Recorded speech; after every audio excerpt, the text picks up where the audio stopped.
on se retrouve, nous sommes le lundi 17 février, donc c'est parti, on y va.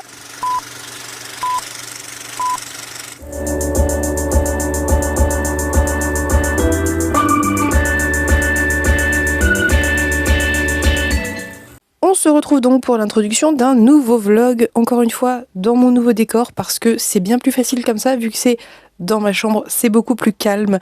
Donc je sais pas si en fait je suis partagée, parce que d'un côté j'aime bien et c'est tranquille et je peux faire ce que je veux ici sans déranger personne, sans demander du silence et tout, mais en même temps je trouve que ce fond fait un peu brouillon par rapport à l'autre. J'ai l'impression qu'il y a trop d'éléments et que c'est confus, donc dites-moi ce que vous en pensez. Je sais pas quoi en penser. En fait aussi ce qui me dérange, c'est que la lumière reflète vachement dans les titres. C'est des détails, c'est voilà, bon, mais voilà, bref. Donc, je vous retrouve pour l'introduction d'un vlog pour vous parler d'une lecture que j'ai terminée en numérique. C'est un service de presse numérique que j'ai reçu de la part des éditions Argile, puisque c'est le tome 2 de la saga Daniel Daniel Cain, qui est donc Les morts posséderont la terre.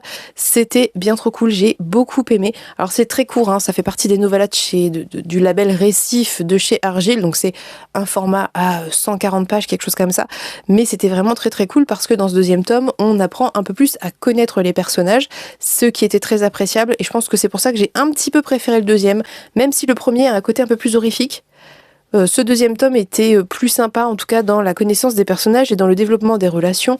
Donc je ne vais pas trop vous en dire parce que c'était un deuxième tome, même si en vrai c'est... On va dire qu'il y a quelques gros éléments dont je ne peux pas parler pour ne pas vous spoiler, mais je pourrais vous parler des relations et tout parce que c'est pas du tout un spoil, voilà, c'est pas un élément clé du tome 1, mais je vais pas trop vous en parler. Toujours est-il que j'ai beaucoup aimé parce que, comme je vous disais, on apprend à mieux connaître les personnages, c'était très plaisant, j'ai beaucoup aimé ça.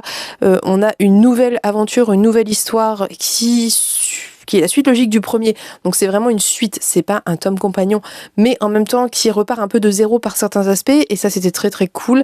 J'ai beaucoup aimé, je trouve que c'est une saga qui fonctionne très bien, et surtout je pense que ce que j'ai le plus apprécié, et c'est déjà le cas dans le tome 1, et c'est le cas avec Margaret Killjoy de manière générale, c'est qu'on suit des anarchistes avec des idées anarchistes, et si vous connaissez un petit peu l'anarchisme, au-delà des clichés qui sont véhiculés par le capitalisme sur l'anarchisme, vous savez que c'est une volonté de société, de communauté sans loi, sans règles, mais où chacun travaille dans l'objectif d'aider la communauté, d'aider les autres, et sans qu'il y ait besoin de poser des règles. En fait, c'est beaucoup du bon sens aussi, et c'est très cool, c'est très plaisant. Évidemment, c'est totalement anticapitaliste comme fonctionnement, donc moi j'adore, et j'aime beaucoup le discours que véhicule Margaret Killjoy, les petites blagounettes misandres qui font bien sourire, et j'aime beaucoup l'histoire. En fait, je suis très attachée à Daniel et à Bryn, qui sont deux personnages que j'aime beaucoup, donc je vous invite vraiment à découvrir. C'est très plaisant, ça se lit très bien, c'est une porte d'entrée sympa dans la plume de Margaret Killjoy, je trouve, et ça véhicule des idées plutôt cool, donc vraiment très très bonne saga. Je pense qu'il y a d'autres volumes à venir, au moins un troisième il me semble, donc je continuerai la découverte de cette saga avec grand plaisir. Comme je l'ai eu en service de presse numérique, je vais me le procurer pour l'avoir dans ma collection parce que ça fait partie de ces livres que j'ai envie de garder, que je trouve très chouette et que j'ai envie d'avoir chez moi. Puis je vous avoue que, alors pas trop pour les grosses maisons d'édition parce que c'est un peu particulier, il y a quand même une production de masse qui est différente, mais pour les maisons d'édition indépendantes, alors c'est pas du tout ce que je souhaite, mais j'ai tellement peur de plus les trouver à un moment ou à un autre pour X ou Y raison que je préfère avoir ceux que j'ai vraiment aimés, comme ça au moins je suis sûre que je peux les relire à l'envie, même si je l'ai en numérique, mais voilà. Bref, et d'ailleurs la prochaine novella de chez Argile me fait trop envie aussi, je sais plus comment ça s'appelle, ça a l'air bien trop chouette, donc vraiment j'aime beaucoup ce label, j'aime beaucoup ce format de nouvelles qui sortent, écrites par des femmes et qui sortent chez Argile. Je trouve qu'il y a un très bon choix et voilà, c'est très très cool, donc hâte de continuer la découverte de tous les ouvrages qui sortiront chez Récif. Voilà, c'est tout ce que j'ai terminé, j'ai avancé à Marie, ça avance tranquillement, ça se met en place. Je ne vais pas forcément trop vous en reparler pour le moment. J'ai essayé d'attaquer Demain la ville, donc l'ouvrage collectif de chez La Volte que j'ai reçu en service de presse, mais au final comme je me suis penchée avec Pénélope sur le Margaret Killjoy, eh bien j'ai rien lu d'autre, voilà, un petit peu à Marie mais c'est tout. Donc je n'ai pas grand chose de plus à ajouter pour cette introduction et ce point lecture, et je suis désolée d'ailleurs, c'est un point lecture, une chronique assez courte parce que en fait c'est un livre assez court et que je veux pas forcément trop en dire. Encore une fois, je trouve que ce genre de format très très court, il vaut mieux garder le plus de suspense possible. Donc je vais vous laisser pour cette introduction. Je vous reprendrai demain, je pense, en sachant que mercredi je ne vous prendrai pas parce que j'ai une grosse journée de prévue, donc j'essaye de vous reprendre demain pour vous dire où on en est. Là, je vais tourner le bookshelf tour qui normalement sera déjà sorti quand vous verrez ce vlog, je l'espère en tout cas. Donc je vais vous laisser et je vous dis à plus tard. Coucou, on se retrouve pour un update. Nous sommes le mardi 18 février et je reviens parce que je suis en train de filmer, donc j'en profite pour vous prendre quelques instants. Mais honnêtement, j'ai très peu lu hier et j'ai très peu lu aujourd'hui pour le moment, sachant qu'on est en fin de journée, il est 17h quelque chose, donc voilà. Mais j'ai attaqué tout de même une lecture puisque j'ai attaqué La Tour du Freux d'Anne Leckie que je lis avec Marion. Le livre est posé là-bas et j'ai même pas le courage de bouger, c'est vous dire mon état. Donc je vous remets la couverture ici. Ça fait partie de mes reliques, donc dans les faits je suis en train de lire des reliques, mais je ne lis absolument pas les reliques que j'avais mis dans ma palle de reliques. Je ne sais pas ce que ça va donner, mais écoutez, si j'arrivais à en sortir 4-5, ça serait cool, en sachant que j'en ai 3 en cours, puisque j'ai aussi la lecture du tome 2 de La Voix des Oracles, qui fait partie de mes reliques, et La Maison dans laquelle. Mais j'aimerais bien sortir quand même autre chose, je pense notamment à Vénère par exemple, et Péninsule, qui doit être juste là, vous le voyez ou pas? Non, il est juste à côté de là, par là. d'Eros et Psyché. Bref, j'aimerais bien en sortir d'autres, donc on va essayer de se bouger un petit peu les fesses pour ça, en sachant il faut que je check mes autres challenges un peu mensuels pour voir où j'en suis. Faudrait que je lise au moins aussi un livre. J'aimerais bien sortir aussi un autre livre, enfin 12 livres par 12 amis, mais j'ai emprunté celui que Marion m'a recommandé, qui est donc Monstre ordinaire, et donc ça je pense que ça va être fait ce mois-ci pour le coup, et j'aimerais bien regarder où j'en suis dans mes 12 mois 12 autrices, mais je pense que je ne suis pas en retard, mais voilà, il faut que j'essaye d'étaler ça, sinon je vais encore me retrouver à l'arrache, en sachant encore une fois que je dois lire Les Maîtres enlumineurs absolument là bientôt pour clôturer cette vidéo qui est déjà bien trop en retard. La Tour du Freux d'Anne Leckie, c'est de la fantaisie, contrairement à tout ce que j'ai lu d'Anne Leckie jusqu'à présent. On est sur un début un peu particulier puisque on va suivre 2 personnages, mais que la narration est à la 2e personne du singulier. Je sais que ça perturbe beaucoup. Moi, depuis la 5e saison, j'ai beaucoup moins de mal. Mais autant effectivement, comme le faisait remarquer Marion, dans la 5e saison, c'est un tu interne, autant là il y a quelque chose d'extérieur au personnage. On n'est pas dans la tête des personnages à proprement parler, donc je suis très curieuse de savoir quel est ce regard extérieur qui s'adresse à un tu un peu indéterminé. Donc c'est un début qui est plutôt mystérieux, assez prenant. On est sur une religion autour des Freux où chaque bailli de chaque région, ça doit être un petit peu régional, c'est pas vraiment des rois quoi, suit son règne tout le temps où son freux vit, et quand son freux, donc les freux c'est des sortes de corbeaux, hein, quand le freux qu'il a vu éclore, enfin que le bailli a fait éclore et qui marque son règne meurt, le bailli doit se suicider pour rejoindre son freux, et donc son héritier prend sa place, et on démarre sur l'héritier d'un bailli qui revient au pays pour prendre son tour, entre guillemets, puisque le freux est en train de mourir et que le bailli va devoir se suicider. Sauf que ça ne se passe pas du tout comme prévu, mais je vous laisserai découvrir. Voilà, on est sur un début qui est assez mystérieux, assez prenant. Je pense que ça va être assez engagé d'un point de vue queer. Avec Marion, on se faisait la réflexion qu'on pense toutes les deux que un des 2 personnages est potentiellement un homme trans, mais c'est un peu difficile à définir dans la mesure où on est dans une narration avec tu, et que en anglais il n'y a pas forcément beaucoup d'accords féminin-masculin, en tout cas sur les adjectifs et ce genre de choses. Donc vu qu'on est avec un tu qui est non genré, c'est pas évident de savoir, mais il y a des petits indices qui laissent penser que. Donc à voir, je vais reprendre ça très sûrement ce soir, ainsi que La Voix des Oracles que j'aimerais bien avancer. Le fait est que je l'ai posé et je ne sais plus où je l'ai mis. c'est génial, donc il faut que je le cherche. Je sais pas du tout où je l'ai mis, je sais pas comment j'ai fait pour perdre un livre, mais bon, bref. Et j'aimerais bien avancer aussi La maison dans laquelle est terminée Amari, mais Amari c'est ma lecture numérique, donc c'est un peu chill. Je me fous pas trop la pression, voilà, je lis 10-20 pages par jour et c'est très bien comme ça. J'ai déjà dépassé la moitié, c'est un jeunesse, ça se lit quand même assez vite. Mais en même temps, j'aimerais bien ne pas trop le traîner parce que on a passé la première moitié de février et je voudrais sortir un autre livre en anglais. Donc j'essaie d'avancer doucement mais sûrement, en gros. Voilà pour le petit update, les petites news de ce mardi qui a été assez chill. J'ai pas fait énormément de choses aujourd'hui. Hier, j'ai fait mon gros montage de Bookshelf Tour qui était assez long, même si au final ça a été mieux que ce que je pensais, mais j'espère que en tout cas ça vous aura plu cette vidéo qui sera sortie quand celle-ci sortira. Donc je ne vais pas plus vous garder pour ça. Là je vais tourner une vidéo tant que je suis dans le calme et que tout est installé. On se dit à plus tard.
Coucou, on se retrouve, nous sommes dimanche, j'espère que le micro va fonctionner cette fois parce que j'ai filmé jeudi un point vlog, un bout de book haul, book mail et une vidéo entière et le micro n'a pas fonctionné. Donc peut-être qu'il n'y avait plus de batterie, peut-être que j'avais mal fait quelque chose, j'espère juste que cette fois-ci ça va aller. Donc je viens pour clôturer le vlog, je suis désolée, c'est un vlog bizarre, je l'ai filmé lundi, mardi, j'ai essayé de faire des plans mais bof entre deux et du coup il manque un gros rush, donc voilà. Je vais vous parler des livres que j'ai terminés 3 livres et je vais vous dire vite fait où j'en suis dans mes lectures. Je vais vous laisser, je vais essayer de faire en sorte que ça ne dure pas trop longtemps puisqu'il faut que je monte et que je mette ça en ligne là, puisqu'il va être 15h. Donc faut pas que je traîne trop. Donc ce que j'ai terminé ceci, donc Le monde de Rock'n'One d'Ursula K. Le Guin, donc c'est le tome 1 de tout le cycle de Heine. Si je dis pas de bêtises, c'est ça. Ici, on est sur une planète qui n'a pas de nom. Et c'est une planète qui a plus ou moins été visitée par la Ligue. Donc la Ligue, si j'ai bien tout compris, parce que j'ai lu ça de manière un peu éparse, c'est des humains, mais il n'y a pas que des humains je crois, qui font partie de l'écoumène et qui visitent d'autres planètes, etc. Donc la Ligue est plus ou moins intervenue, puis a décidé qu'il fallait arrêter d'intervenir sur cette planète. Il y a des espèces humanoïdes à différents avancements de technologie sur cette planète, sauf que 45 ans plus tard je crois, après le prologue que nous on va lire, il y a des ennemis qui sont des humains, qui ont une grosse avance en termes de technologie par rapport à ceux de la planète, qui vont essayer de coloniser la planète. Et donc Rock'n'One, qui est le personnage principal, qui est un ethnologue, va vouloir intervenir pour chasser ces ennemis, donc qui sont par extension des ennemis des gens, des peuples de cet univers, de cette planète du moins, et donc de la Ligue forcément, puisque la Ligue surveille un petit peu ce qui se passe sans plus vouloir intervenir. Donc nous on va suivre cette épopée et j'ai vraiment beaucoup aimé, c'est très court, ça se lit très bien, c'est une entrée dans l'univers de SF d'Ursula Le Guin que je trouve assez accessible parce que c'est plus finalement de la science-fantasy quelque part que vraiment de la SF, dans la mesure où comme on est sur cette planète, que le seul humain qui a une technologie un peu avancée c'est Rock'n'One et que tous les autres sont des humains qui seraient un peu un stade un peu médiéval si vous voulez, et bien tout ce que Rock'n'One utilise comme technologie ça semble être de la magie pour eux. Donc il y a quelque chose d'assez moi j'aime bien ça, voilà, j'aime bien ce décalage, j'adore ça, je trouve ça toujours très chouette, j'avais adoré ça chez Tchaïkovski, là je retrouve ça, je suis contente. Bien que le récit soit assez court, au final ça aborde quand même des thématiques qui sont très récurrentes chez Ursula Le Guin. On sent que c'est des choses qui la questionnent beaucoup, et même si c'est assez léger, parce que là il y a quelque chose finalement dans cet ouvrage qui est plus vraiment de l'aventure qu'une réflexion comme d'autres que j'ai pu lire d'elle pouvaient l'être. Ça pose quand même des bases de questions. Par exemple, ça pose la question des peuples colonisés qui, à partir du moment où ils vont rencontrer une autre culture, alors colonisée ou pas colonisée, enfin, je veux dire même le fait de brasser des cultures, en fait, ça change forcément les peuples autochtones, et qu'on le veuille ou pas, que ça soit bien ou pas, mais ça les change.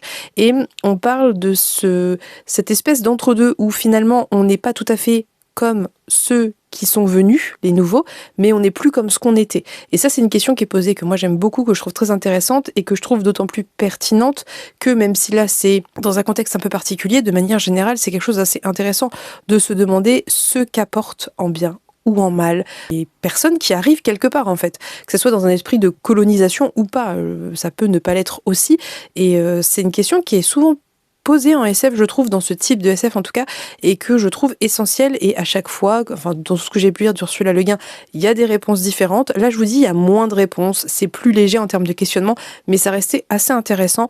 Donc c'est quelque chose que j'ai beaucoup aimé. J'ai beaucoup aimé les personnages, le côté très grandiloquent un petit peu de ces peuples un peu médiévaux comme ça qui partent dans une quête, et ce décalage entre la manière dont Rocanon analyse les choses et dont eux perçoivent les choses, enfin, c'était très chouette. C'est franchement très divertissant, c'est assez fluide, et je vous dis, ça pose des bases de réflexion qu'on retrouve beaucoup chez Le Guin, mais de manière assez succincte finalement. C'est pas très appuyé, mais du coup c'est une bonne porte d'entrée finalement, et c'est un très chouette tome 1, très intéressant. Donc je vous l'ai pas dit, mais ça c'était la lecture du Ko-fi du mois de février, je sais plus en quel mois on est, en février. Ensuite, autre livre que j'ai terminé, c'était un numérique, c'était la lecture d'Amari, le tome 3, je ne me rappelle plus du titre, mais ça là, que j'ai aussi beaucoup aimé. Ça conclut cette trilogie, ça conclut très bien cette trilogie.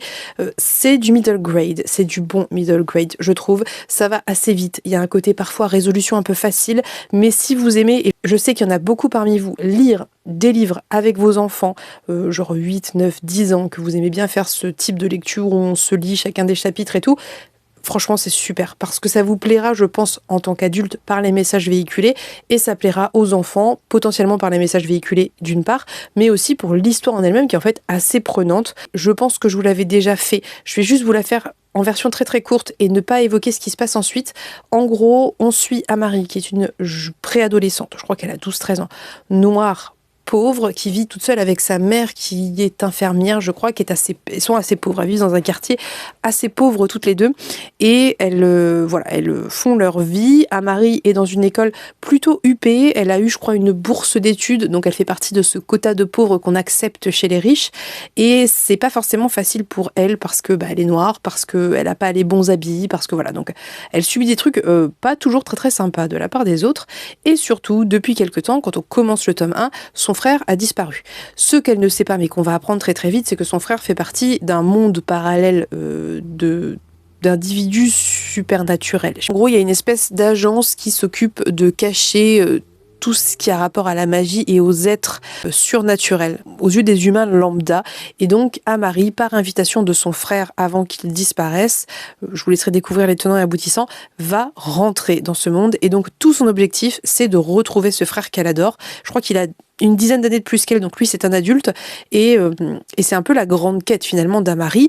Évidemment d'autres choses, enfin évidemment ou pas, j'en sais rien, d'autres choses vont s'ajouter à ça, d'autres problématiques qui concernent son frère, mais pas que, aussi des thématiques, des problématiques individuelles, et on ajoute à tout ça, eh bien, tout le côté assez engagé surtout dans le tome 1, après c'est un peu différent, mais de suivre une jeune fille noire dans ce type de contexte, de suivre ensuite une jeune fille qui est la petite sœur d'un héros ultra reconnu, ultra apprécié, et voilà, plein d'autres choses. Ça va parler d'amitié, ça va parler de famille, de relations familiales, ça va parler de vraiment pas mal de choses, et ça le fait avec, je trouve, beaucoup je sais pas si subtilité c'est le mot, mais en tout cas de délicatesse. C'est quand même un livre qui est assez fin dans la manière dont ça aborde les choses. Alors peut-être que pour nous en tant qu'adultes moins, mais je pense que pour le public cible, ça le fait de manière, ça le fait pas avec des gros sabots en tout cas, et je pense que plein d'enfants peuvent se retrouver dans ce que peut vivre Amari, et ça a le grand mérite, évidemment, vous l'aurez compris, de nous proposer une très chouette trilogie middle grade. Donc, je vous dis, si vous lisez avec votre enfant, je pense que 8-9 ans, ça passe. Après, sinon, c'est peut-être 10 ans si l'enfant le lit tout seul. Je pense, mais ça dépend du niveau de lecture de votre enfant. Toujours est-il que vraiment très très très très chouette saga. J'ai beaucoup aimé la fin. Sans vous en dire plus, j'ai vraiment beaucoup aimé le choix que fait Amari, les choix que fait Amari. Un point qui est un peu particulier, je trouve, dans ce bouquin, mais qui est intéressant, c'est que Amari, c'est une préado, c'est une enfant en fait. Je veux dire, elle a 12-13 ans, elle est quand même très jeune, et elle fait des trucs qui sont clairement pas de son âge entre guillemets, mais ce que j'aime bien c'est qu'il y a quand même des adultes derrière qui vont lui dire en fait de se fier à eux et après voilà elle fait des choix etc mais je trouve que il y a quand même un petit peu cette dimension d'adulte qui lui dit qu'elle est une enfant et qu'elle doit se reposer aussi sur eux et en même temps qui sont capables de l'écouter, de lui faire confiance. Donc il y a des moments où je peux pas m'empêcher de me dire mais comment elle peut faire ça à cet âge-là, comment on peut la laisser faire ça, et en même temps ça passe très bien, franchement. Et je pense que les enfants qui liront ça aimeront ça parce que c'est toujours plaisant quand on est enfant de voir des enfants plus ou moins de son âge qui sont capables de faire des trucs assez incroyables, mais aussi d'être écoutés et d'être considérés parce que parfois Amari a raison, c'est pas parce que c'est une enfant qu'elle a tort, vous voyez ce que je veux dire? Et ouais, vraiment, très chouette personnage Amari, j'ai beaucoup aimé, je me suis beaucoup attachée à elle, donc vraiment, c'était trop trop cool. On va terminer avec ma dernière lecture terminée. Je l'ai finie hier soir, et ça va être très très dur d'en parler, je vous le cache pas, c'est la lecture de Visqueuse de Morgane Cossarieux. Du coup, vous n'avez pas vu quand je l'ai commencé puisque le plan a sauté. J'ai lu Visqueuse avec Boucosaurus en lecture commune. D'ailleurs, je lui ai même pas redemandé si elle avait fini ou pas. Faut que j'aille, j'ai complètement oublié. En fait, j'étais tellement dedans que je n'arrivais pas à m'arrêter. Et je l'ai lu en 2 sessions. Le premier soir, j'ai lu 250 pages et hier, j'ai terminé. Il m'en restait 150. C'est un livre qui va être... ça va être très difficile d'en parler. Alors déjà, je vous le dis tout de suite, immédiatement, ça n'est pas du tout fait pour tout le monde. C'est blindé de trigger warning. Je pense qu'il y a à peu près tous les trigger warnings que vous pouvez imaginer. Il y a des scènes de V très explicites. Il y a des scènes de V qui sont très dérangeantes pour plein de raisons différentes, parce que c'est dérangeant en soi, mais ça peut l'être plus ou moins en fonction de certains facteurs. Et ici, vraiment, il y a des trucs très très dérangeants. Il y a des scènes de maltraitance, de harcèlement. C'est vraiment un bouquin qui est très très dur. Je vous refais le résumé. La capture d'une étrange sirène des marécages, aussi fascinante que monstrueuse, fait basculer la vie d'Arsène. Séquestrée dans une cave, la créature va devoir survivre hors de l'eau, dans le monde impitoyable des hommes. Elle sera l'objet de toutes les convoitises, jusqu'à attirer l'attention d'une nonne naturaliste. On nous en dit pas plus. Je sais pas si c'est bien ou pas, mais sachez que vraiment, il faut avoir le cœur très bien accroché. Si vous êtes très sensible aux scènes de V, ne le lisez pas. Je vous le dis, hein, honnêtement, c'est même pas la peine. C'est vraiment très très dur à lire. Ceci étant dit, et je tiens à le repréciser tout de même, bien que ce soit un livre qui soit très dérangeant, qui soit très malsain par beaucoup d'aspects, c'est un livre qui dénonce beaucoup de choses et toutes ces scènes ont un intérêt. Et c'est pour ça que j'ai aimé ce livre aussi. Ça veut dire que oui, c'est dérangeant, oui, c'est écœurant, oui, c'est horrifiant, mais ça dit des choses. En gros, on suit une sirène, vouivre, elle aura plusieurs noms dans le bouquin, donc une espèce de femme poisson, je sais pas si c'est exactement le mot, qui va être capturée par un homme adulte qui va la séquestrer parce qu'il pense pouvoir en tirer quelque chose. Alors il sait pas très bien quoi, mais potentiellement une sorte de trésor, puisqu'a priori en Franche-Comté il y a une légende qui dit que si vous capturez la vouivre, vous pouvez remonter jusqu'au trésor qu'elle cacherait, qu'elle garderait, et donc c'est a priori son objectif à l'origine. Ce livre parle de beaucoup de choses. Il va parler des violences faites aux femmes, il va parler de monstruosité, de perception de la monstruosité. Ça veut dire que on va suivre le personnage masculin à une petite fille qui a 11 ans qui a un handicap et des douleurs chroniques, puisqu'elle a une jambe qui, je sais pas comment décrire ça parce que c'est un peu compliqué puis que je veux pas non plus trop vous en dire sur ce bouquin, mais en gros elle a une jambe qui est mal formée ou qui est très abîmée, qu'elle peut pas utiliser, elle est obligée d'avoir des béquilles, elle a des douleurs chroniques à cette jambe, elle a des douleurs chroniques aux aisselles à cause des béquilles qui lui font mal, enfin voilà. Donc elle est dans cet enfant, elle est dans la catégorisation de monstre par les autres enfants, par certains adultes aussi. Et en fait, à plein de niveaux, on va questionner ça. La monstruosité. Qu'est-ce que la monstruosité? Qu'est-ce qu'on peut considérer comme monstrueux ou pas? Et est-ce que l'humain n'est pas plus monstrueux que ce qu'on pense être des monstres? Et c'est intéressant aussi parce que je trouve que Morgane Kossarieu ramène l'humain à un état d'animal qu'il est. Alors peut-être animal évolué par certains aspects, mais d'animal. Et elle le fait avec... alors, force d'horreur et de dégoûtant, certes, mais aussi avec intelligence. Et vraiment, j'ai trouvé qu'il y avait quelque chose d'extrêmement subtil dans la manière dont elle parlait des humains, parlait des animaux, parlait des monstres, et je mets des guillemets avec monstres, la manière dont elle parlait des rapports entre les humains, entre les hommes et les femmes.